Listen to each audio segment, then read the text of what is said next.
Yeah, Mike Roeth is here, by the way. He's the executive director over at NACFE. We're so thrilled to have him, by the way. And we're going to have a general discussion this morning about run on less, kind of a 30,000-foot view. So let's just kind of jump into this, Mike, and kind of talk about where we are. It's kind of a good place to check in. We've covered a number of these fleets and a number of these owner operators and folks you've run with, and just kind of want to get a sense of where we are and where we're headed next. Once you guys head over to nacfe.org, and we'll talk about the messy middle here now. Hey, Mike, good morning. Yeah, good morning, guys. I am a little nervous following the Lord here on a Wednesday morning. Well, here's the great thing is the Lord actually is the best warm-up act known. I mean, he really just kind of I'll sets take you it. up and kind of sets you in the right direction, so we should be okay. Mike, Yeah. one of the things is that we're a new platform, and we got plenty of listeners, and we're always onboarding lots of new people on a daily basis. So I thought we would take a moment to kind of explain Run On Less and the messy middle, and kind of talk about the overall project again to kind of set the table, and then we can kind of go into some details that you want to touch on. Sound fair enough? Yeah. Yeah, that's great. I mean, I'm a pretty even-keeled guy, engineer by training, serious trucking dude for 40 years. But I hope I come off as really excited because we are in the middle of something extremely cool. Matter of fact, I actually wonder if enough people are seeing what we're doing with Run on Less because it's just we're learning so much about the future of trucking, particularly the trucks themselves with these different powertrains. I mean, for 20, 30 years, we've called these alternatives. And, I think we're moving into it. I don't know what the right word is. I've been actually thinking about it, but they're going to come mainstream pretty quick. None of them are going to be the solution that we had with diesel, but one of the things we know is that highly efficient trucks, aerodynamics, and very little idling, great rolling resistance with tires and powertrains and all that's going to be here with all of them. But we're going to have electric trucks. We're going to have natural gas trucks. We're going to have bio and renewable diesel. And it's a scary but exciting time. And I'm feel like we're on the tip of the spear here, helping the industry understand what works, what doesn't work for each individual fleet, and maybe even every truck and driver in the fleet. So it's really exciting times. Yeah, and that's one of the things, if people get a chance to, we actually have a Run On Less playlist over at YouTube that people can actually click on and hear all of these conversations. And I want to kind of set the stage for everybody out there listening to runonless.com/participants/. At the top of the page, along with the participants, before we get there, are the four icons that represent the four pieces of the messy middle, the four pieces of what we would call the all of the above approach that was often on the lips of many people in the early aughts. There's a pump with a little bit of a drop of diesel coming out of it, diesel. There's a flame for natural gas. There's a battery plug for electric. And then, of course, there is a tank for hydrogen fuel cells. And you guys have gotten a chance. We've gotten a chance to hear about almost anything. But let's talk about what you're seeing out there. I mean, because you talked about every single driver. And as a guy focused on driving, you've really kind of made some great discoveries. A lot of stuff I've taken notes on to get ready for today. But can you kind of talk about the impact on drivers overall, what you've seen in regards to the kind of pattern drivers follow when being introduced to this stuff and where they end up? Is that a good question?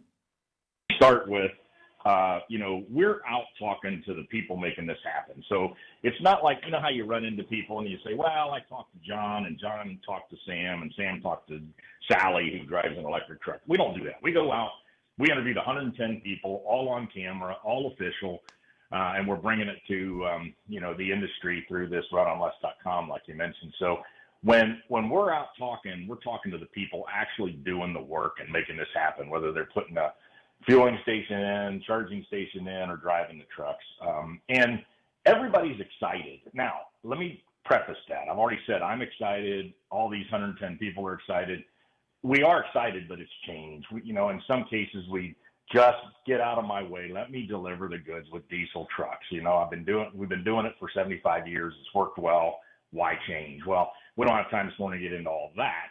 But what we're seeing out there with big fleets, owner-operators, small fleets that you can see on that site that you mentioned, we're seeing people understanding that there's a change coming and we better get ahead of it. And these guys ladies are kind of pioneers to that. So they had this. I'd first answer your question with that they had this can-do attitude, and maybe excitement's the wrong word, but they're making these things work the best they can, and in some cases, they're going to get dramatically better a year from now, 2 years from now, 3 years from now.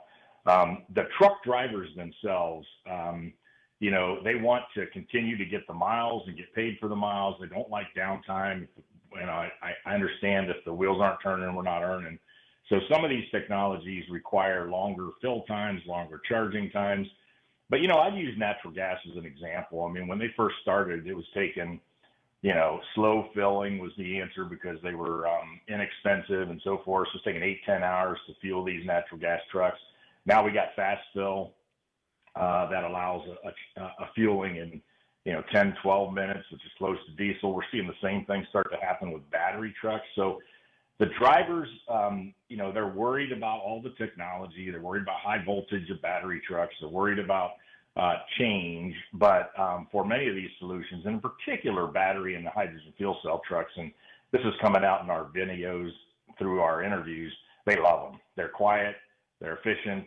They don't have the rock and roll and tumble and shifting of even the modern diesel trucks with automated manuals, and they're really liking them. And it regardless of how old they are, how young they are, men, women, white, black, ethnic, they all seem to really like what's coming from a drivability standpoint. And to the extent that some fleets have even said, hey, our drivers are starting to fight over these trucks. I can't afford to buy them for them. What am I going to do in those cases? So got to keep working on infrastructure and cost. But that's a quick answer to your question.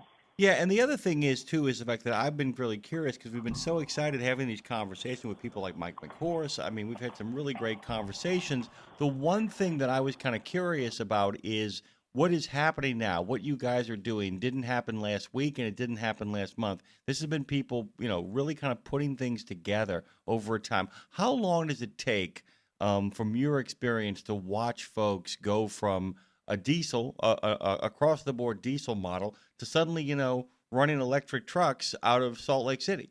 I mean, how do we do that? Yeah, it depends on a lot of things. The first sort of couple of measures or filters, if you will, is how far does the truck travel during a day? If you're under 300 miles, the electric trucks are very capable of that. And we're going to see in the data we share in September that we have 2 electric trucks, the Tesla and the Windrose, that are specifically designed as battery electric heavy-duty tractors. And they're going to do 400 to 500 miles on a single shift and have, be able to charge the truck back up, to maybe 80% state of charge in like 40, 45 minutes or so. So that then becomes a truck that has a lot more utilization. So the first is how many miles you need to travel. Second, does the truck return to base? If it returns to base, a lot of these day cabs are going to be early adopters of electric because then you can have confidence in putting a charger or 2 or 3 or 10 at your home base, knowing those trucks are going to come back, and you won't have to look for charging out in the wild. I call it. I should have a better term, but maybe public charging, because it's going to be a while. We're seeing a few of those start to pop up, but the country's big, freight's all over, trucks are all over. It's going to be a long while until we have really charging for sleeper tractors or anybody that does irregular routes. Okay. All right. So I really love this website. I love Run on Less, runonless.com. No, I really do, because it's not just a matter of having the information. A lot of places have the information. It actually is laid out, particularly in the participants page, in a really accessible way. And, Thank you. So my first question is about the website, which is, if I'm somebody who owns a small fleet, if I'm somebody who really is committed to what's next, is the best way to say it. We can talk about being stewards of the environment or more efficient or creating a healthier work environment. But at the end of the day, maybe I just think this stuff is cool. How would you suggest approaching the website to really get the most out of it if I'm looking at different forms? I love that question. I'm not sure I've been asked it very often, but here's the way I would think about it. Battery electric is jumping in the pool in the deep end. I mean, you've got a lot of challenges. You need to work with your utility, on and on. The good news in all of this, and we call it messy, but it's sort of the flipping the coin and seeing the good news of messy. There's a lot of solutions. So, in California and other places, renewable diesel is the diesel you buy. So just like recognize that you're doing good, and there's other states that are starting to get renewable diesel.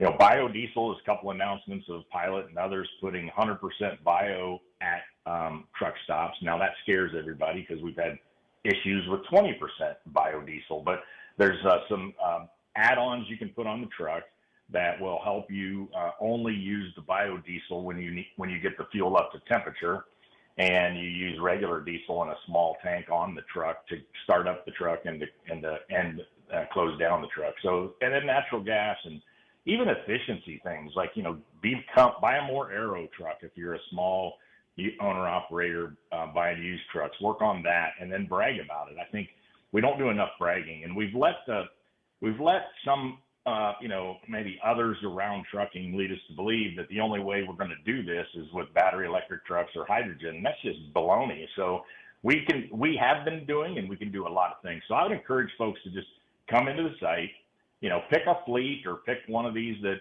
is kind of like your operations, and then look at it, then bounce around, watch a 10-minute video on a company like Saia that's using the battery electric truck from Tesla, or a Freightliner eCascadia, and then go into natural gas, and then go take a look at these other renewable fuels or efficiency, and just bounce around, because it's not going to be obvious right away what your technology should be now and 10 years from now.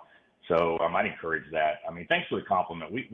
We believe that videos and the real people doing the work, sharing what they're experiencing through videos, sort of the good, the bad, and the ugly every once in a while, is really key to this effort and this change. I mean, we'll have tons of data. I mean, there'll be, I'll get calls next month from, double PhDs doing traffic and data analysis with the Department of Energy, asking about the data we're posting. So all that's important too.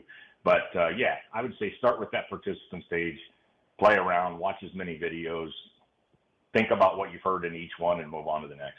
By the way, there are people who insist that you eat your broccoli. They are unbearable. There are people who make you a complete, balanced meal who actually are wonderful to hang around with. Mike falls into the latter category, by the way. It's not just because it's good for you. It's a really good time to run on less.com, NACFE.org. Mike Roeth has joined us, as he often does. I can't wait to talk to you again when we can dig into more fleets and more ideas and more new technology. Thank you, my friend. Thank you. Yeah, we have another one with Frito-Lay in Topeka, Kansas coming Friday. I'm really excited about it. Thank you so much. Mike Roeth, everybody, Executive Director over at NACFE.org.